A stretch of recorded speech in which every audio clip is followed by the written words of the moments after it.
जय शिव गोरख। एक बार एक साधु घूमता घूमता अपनी कुटिया से बहुत दूर निकल गया।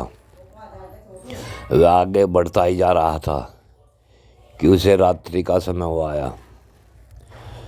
उसे एक गांव दिखाई दिया। उसने सोचा, आज तो मैं बहुत दूर आ गया, चलो आज रात्रि में यहीं विश्राम करते हैं, कल वापस चले जाएंगे। वह एक चौधरी के द्वार पर गया। द्वार बंद था। साधु ने खटखटाया दरवाज़ा, तो अंदर से चौधरी ने आकर दरवाज़ा खोला और संत को देखकर अपने द्वार पर बड़ा खुश हुआ। वह उसे अंदर ले गया। उसने उसका बड़ा ही सम्मान किया तथा जब उसकी पत्नी साधु के लिए जल लेकर आई तो वह साधु को देखकर बड़बड़ाने लगी। वह जल देकर चली गई। साधु ने जल पिया और बोला कि ये चौधरी, आप तो बड़े ही इज्जतदार और सम्मानित आदमी हैं, परंतु आपकी जो पत्नी है वह बहुत ही कठोर है। उसकी तो वाणी में भी बड़ी कठोरता है। तो चौधरी बोला कि महाराज जी, जब से यह मेरे यहाँ आई है तब से मुझे देखते ही बड़बड़ाने लगती है। इसका व्यवहार इतना कटु नहीं है, परंतु यह देखकर बड़बड़ाती जरूर है। साधु बोला, तो मैं किसी दूसरे के द्वार पर जाकर रुक जाऊंगा। चौधरी बोला, नहीं नहीं महाराज जी, ऐसा नहीं हो सकता। आप यहाँ आए हैं, यहीं रुके, सुबह उठकर कहीं भी जा सकते हैं, परंतु अगर अब आप चले गए तो गांव में मेरी बदनामी हो जाएगी। लोग कहेंगे कि एक साधु को रोक भी नहीं पाए। साधु चौधरी के वचनों को सुन चुप हो गए। दोनों ने मिलकर भोजन किया। चौधरी की पत्नी ने भोजन कराते कराते कटु शब्दों का प्रयोग किया। फिर भी साधु को तो चौधरी समझा चुके थे। वे भोजन कर अपने अपने आसन पर आकर बैठ गए और रात्रि में बात करते हुए सो गए। उनके सो जाने के बाद चौधरी की पत्नी तलवार लेकर उनके पास आई और साधु को इशारा करके बोली कि उठो साधु, चलो अंदर चलते हैं। साधु ने मना किया तो चौधरी की पत्नी ने उस तलवार से अपने पति का सिर काट दिया और तलवार को साधु के बिस्तर पर रखकर बोली, चलो अब अंदर चलते हैं, अब तो तुम्हें कोई भय नहीं होना चाहिए। साधु बोला कि देवी, तुम मुझे भी मार सकती हो, परंतु मैं कोई गलत कार्य नहीं करता। फिर क्या था? वह बोली, तुम मुझे नहीं जानते, और कहकर बाहर द्वार पर आ गई। द्वार खोलकर शोर मचा दिया कि इस साधु ने मेरे पति को मार दिया और मेरी इज्जत उतार ली।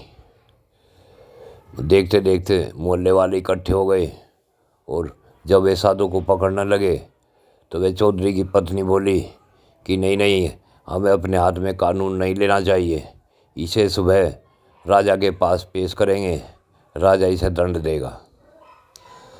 जब सुबह साधु को राजा के सामने ले जाया गया तो सभी गांव वालों ने, मोहल्ले वालों ने इकट्ठा होकर साधु की बुराई करनी शुरू की और कहा कि इसने हमारे भाई को मार दिया और हमारी भाभी के साथ अत्याचार करना चाहता था। सभी की बात सुनने के बाद राजा ने साधु से कहा, तुम भी अपनी सफाई दो, क्या सच्चाई हुई तुम भी बताओ। साधु ने राजा से कहा कि हे राजन, जितने आदमी यहाँ हैं इनमें से रात्रि में उस समय वहाँ कोई नहीं था। यह अपने कमरे से तलवार लेकर आई थी और इसने मुझे गलत कार्य करने को प्रेरित किया। मेरे मना करने पर इसने अपने पति का सिर काट दिया और फिर मेरे बिस्तर पर तलवार रखकर बोली कि चलो अब गलत कार्य करते हैं। जब मैंने फिर भी मना किया तो इसने मोहल्ले को जगा दिया और मोहल्ले वाले इकट्ठे कर लिए। अब नीचे धरती और ऊपर परमात्मा है, मेरा और कोई गवाह नहीं है, आप जो चाहे वो दंड दें। राजा ने विचार करके सोचा कि साधु निर्दोष है, परंतु अगर इसे छोड़ दिया गया तो गांव वाले नाराज़ हो जाएंगे, गांव को भी नाराज़ नहीं करना था। तो उस राजा ने उस औरत से कहा, जो भी तुम दंड इसके लिए निर्धारित करोगी, मैं इसे वही दंड दे दूंगा। अब उस औरत ने कहा, इसने जिन हाथों से मेरा अपमान किया है, मुझे धक्के दिए हैं, इसके ये दोनों हाथ काट दो। राजा ने उस औरत की बात सुनने के बाद साधु के दोनों हाथ कटवा दिए। साधु को बड़ा दुख हुआ। उसे मृत्यु का दुख नहीं था, परंतु जब उसने किसी को छेड़ा ही नहीं तो उसे उन हाथ कटने का बड़ा ही दुख हुआ और वह भगवान शिव के मंदिर में जाकर बैठ गया। बैठने के पश्चात उसने भगवान शिव को पुकारा। काफ़ी अनुनय विनय करने के बाद भगवान शिव आए और बोला, हे भगवान शंकर, आपकी दुआई है। मैंने तो सुना है कि बिना कर्म किसी को कोई दंड नहीं मिलता, परंतु आज तो जो मेरे हाथ कटे हैं ये बिना किसी कारण के कटे हैं। भगवान शिव बोले, अरे पुत्र, ये साधु ऐसा नहीं होता। जो जितना कर्म करता है उसे उतना दंड जरूर मिलता है। उसने कहा कि मैंने तो उस औरत को छुआ तक नहीं, फिर ये हाथ क्यों कटे? भगवान शिव ने कहा कि आंखें बंद करो। आंखें बंद होते ही उसे पहला जन्म दिखाई देने लगा। उस जन्म में भी वह साधु ही था। वह अपने झोंपड़ी में बैठा हुआ था। वहाँ एक गाय आ गई। गाय के गले में रस्सी बंधी थी।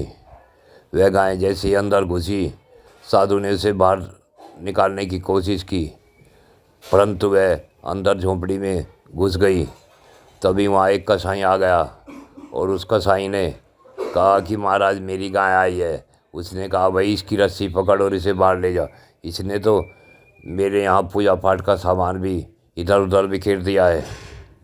फिर क्या था, रस्सी पकड़कर जब कसाई से बाहर खींचने लगा, वह उससे नहीं खींची। तो उसने साधु से कहा कि तुम मेरी मदद करो और इसे बाहर निकलवाओ।